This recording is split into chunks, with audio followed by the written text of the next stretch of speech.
Mercenaries are often well down the list of potential heroes in action strategy games. Instead, they are generally depicted as greedy, unwholesome characters with eye patches who seem tailor made for you to blow away. That's not the case in Jagged Alliance. Currently in the final stages of development at Surtech, you have a cast of 60 mercenaries to choose from, and while these guns for hire will never be mistaken for missionaries, they are the key to winning the game.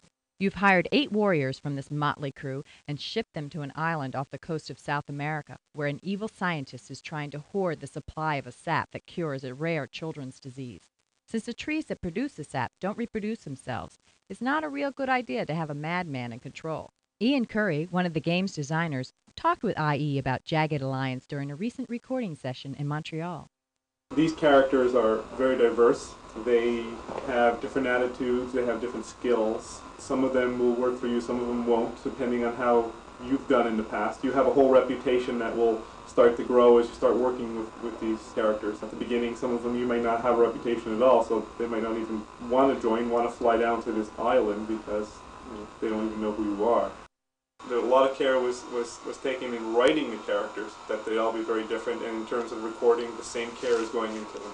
They have characters from all over the world and with all different attitudes, and they really come alive with the recordings. It's very important that we get the characters down exactly right. I'll be tweaking all the variables in the game to make it as much fun as possible. We're determined to have a level of skill that is just enough challenge yet not too hard so that you're stuck. It's very mouse-oriented. Basically, you can just move a cursor over any particular mercenary and click on him. You can click on his portraits which you can toggle on and off, whether you want a full screen or you want their portraits around. You can click on a portrait just to find out where a guy is, or you can click on a portrait again and select that mercenary. You can scroll through different cursors. We provide some shortcuts to get to certain cursors. Cursors are your way of interacting for different moves or different orders for that mercenary.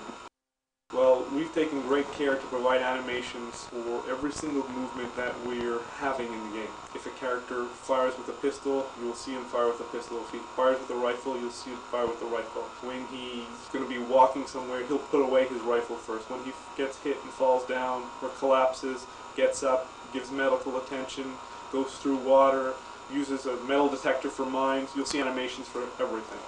Jagged Alliance will be released concurrently on floppy and CD-ROM. The CD release will include full digitized speech for all the characters. Judging from the samples I heard at the Montreal recording session, the combination of gameplay and mercenaries with an attitude should make Jagged Alliance extremely entertaining. For the game storyline, go to the pop-up menu and call up the full-text article.